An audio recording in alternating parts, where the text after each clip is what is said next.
Yvett Cooper announces major asylum shake-up. Right, buckle up, buttercups, because Yvette Cooper just dropped what might be the political equivalent of your mum suddenly announcing she's learned TikTok dances. The Home Secretary has decided it is time for a massive asylum shake-up. And honestly, the timing could not be more transparent if it came with a neon sign flashing, "Please do not vote reform." Now, before you ask, yes, this is happening right now. Oh, yes, it is as messy as it sounds. And no, nobody seems entirely sure if it will actually work.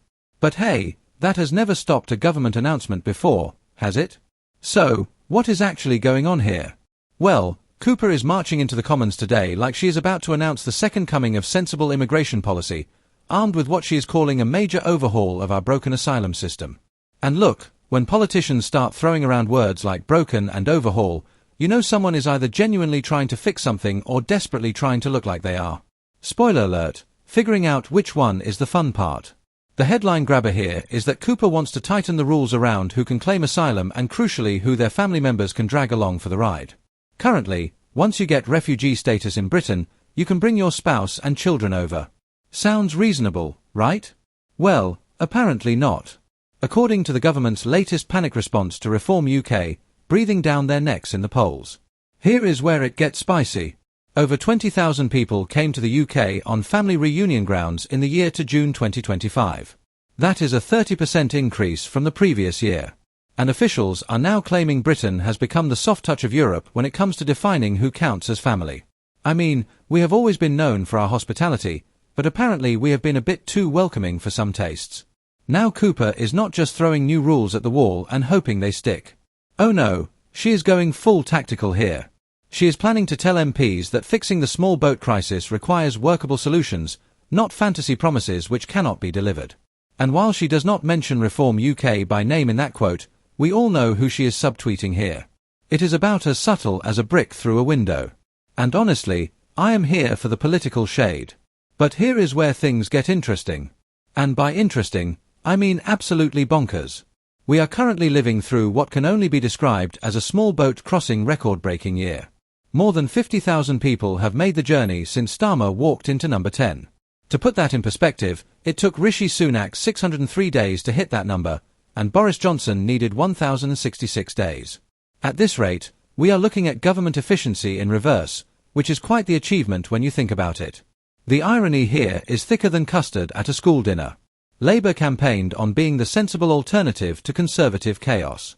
And yet, here they are, presiding over record-breaking small boat arrivals while simultaneously announcing they need to tighten asylum rules. It is like watching someone claim they are brilliant at directions while driving in circles for 3 hours. Cooper's grand plan includes much tougher English language requirements and beefed-up financial requirements. Because apparently the solution to complex geopolitical displacement and human trafficking networks is making sure people can conjugate verbs properly and have enough money in their pocket. It is like trying to fix a burst pipe with a band-aid and calling it innovative plumbing.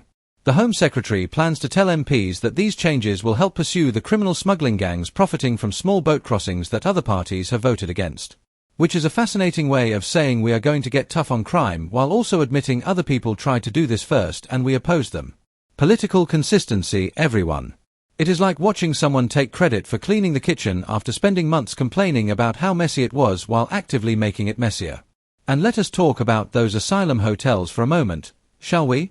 Cooper promises these changes will help end costly asylum hotels. Now, I do not know about you, but something tells me the people staying in these hotels probably are not there for the complimentary breakfast and mint on the pillow.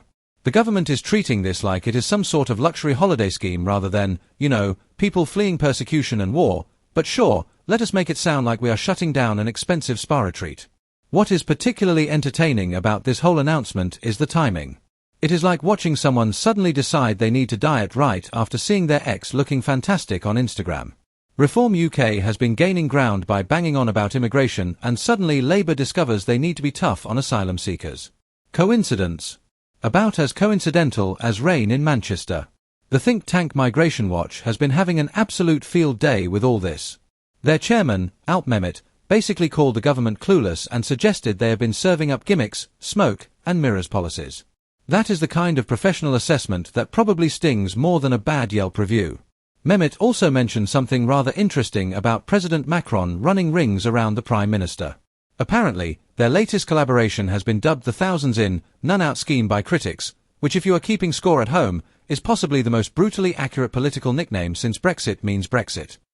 Now, let us address the elephant in the room, or should I say the Rwanda-shaped hole in current policy. Migration Watch is calling for a return to something like the Rwanda deal and leaving the European Convention on Human Rights. It is like political déjà vu, is it not? We have gone from Rwanda was terrible to maybe Rwanda was not so bad faster than you can say U-turn. The ECHR suggestion is particularly spicy because it basically means let us leave another international agreement so we can do whatever we want. It is becoming quite the pattern. This whole international law is more of a suggestion approach to governance. Brexit was just the warm-up act apparently. But here is what is really fascinating about Cooper's announcement. She is essentially admitting that the current system is broken while simultaneously trying to convince everyone that Labour has the tools to fix it. It is like a mechanic telling you your car is completely knackered, but also promising they can totally sort it out with a screwdriver and some wishful thinking. The English language requirements are particularly interesting because they suggest that the problem with asylum seekers is that they cannot properly communicate their trauma in the Queen's English. Because nothing says comprehensive immigration reform like making people sit through grammar lessons while they are fleeing persecution. I can see the headlines now, refugees must master subjunctive mood before safety granted. And let us not forget about those financial requirements because apparently the gold standard for deserving asylum is having enough cash on hand. It is like a cover charge for human rights. Sorry mate, you are fleeing a war zone, but we are going to need to see a bank statement first. Cooper's promise to strengthen border security and increase returns sounds tough, but the devil is in the details, is it not? Strengthening border security when people are crossing one of the world's busiest shipping lanes in inflatable boats is like trying to stop rain with an umbrella made of tissue paper. And increasing returns requires other countries to actually want these people back, which is not always a given. The whole ending costly asylum hotels promise is interesting because it assumes the alternative is cheaper. But what is the alternative? Building more detention centres, that is not exactly a budget-friendly option either. It is like promising to save money by buying a more expensive car. What is really telling about this entire announcement is how it is being framed as responding to Reform UK's success. It is basically an admission that Labour's current approach is not working politically, even if they will not admit it is not working practically. When your policy announcements are essentially, please do not vote for the other guys, you might want to reconsider your strategy. The timing of this announcement, right as we are seeing record small boat crossings, is either incredibly brave or incredibly foolish. It is like announcing you are going to be a better driver while your car is currently wrapped around a tree. The optics are not exactly inspiring confidence. But credit where credit is due. Cooper is at least trying to do something. Whether it is the right something is debatable, but at least it is not the usual political response of forming a committee to consider maybe possibly thinking about doing something eventually. The family reunion aspect of this policy change is particularly contentious because it touches on fundamental questions about what we owe people seeking sanctuary. Saying yes, you can stay but your family cannot is like offering someone half a life preserver. Technically helpful but not exactly comprehensive. The English language requirements raise all sorts of practical questions, too. Who is going to teach these courses? How long do they take? What happens to people while they are learning? It is like announcing you are going to solve traffic by teaching everyone to drive better without actually providing the driving lessons. And the financial requirements are just bizarre when you think about them. People fleeing persecution are expected to arrive with their financial house in order. It is like expecting hurricane victims to have perfect credit scores. The whole point of seeking asylum is that your normal life has been completely disrupted. The comparison to other European countries is interesting because it suggests Britain has been unusually generous with family reunion rules, which raises the question, were we being too generous or are other countries being too restrictive? It is a classic case of whether you are comparing yourself to the right benchmark. Cooper's emphasis on workable solutions versus fantasy promises is clearly aimed at reform, but it is also a hostage to fortune. If these new rules do not work, she will be accused of her own fantasy promises. Politics is all about managing expectations, and she has set herself quite a high bar. The criminal smuggling gangs angle is smart politics because everybody hates people traffickers. But going after international criminal networks while simultaneously making it harder for their victims to find safety seems like trying to have your cake and eat it too.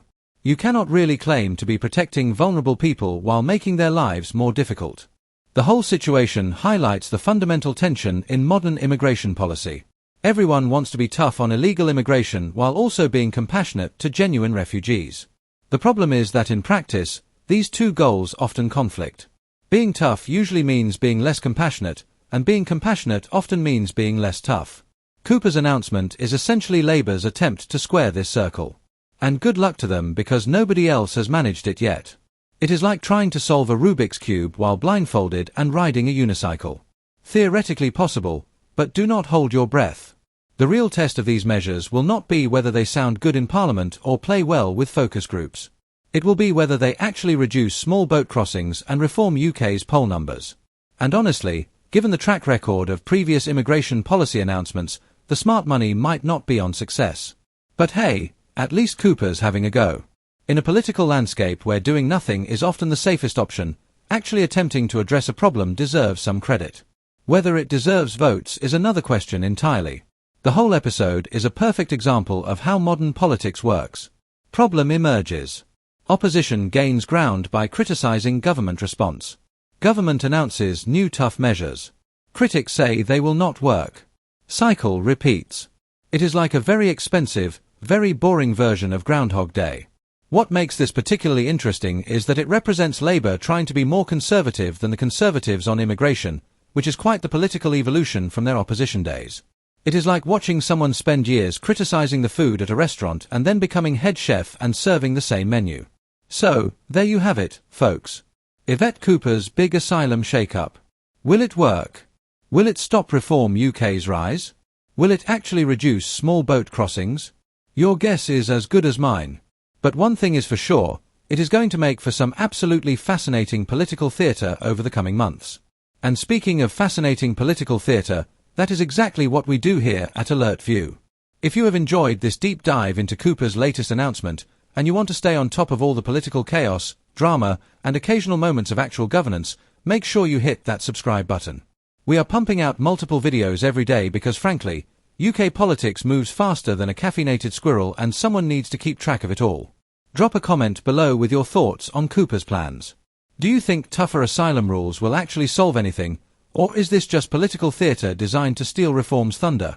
And while you are at it, hit that notification bell because trust me, in UK politics, you never know what is going to happen next. Yesterday's sensible policy is tomorrow's complete U-turn, and we will be here to break it all down for you. Until next time, keep your eyes on the political prize and your expectations appropriately low. This has been Alert View and we will see you in the next one.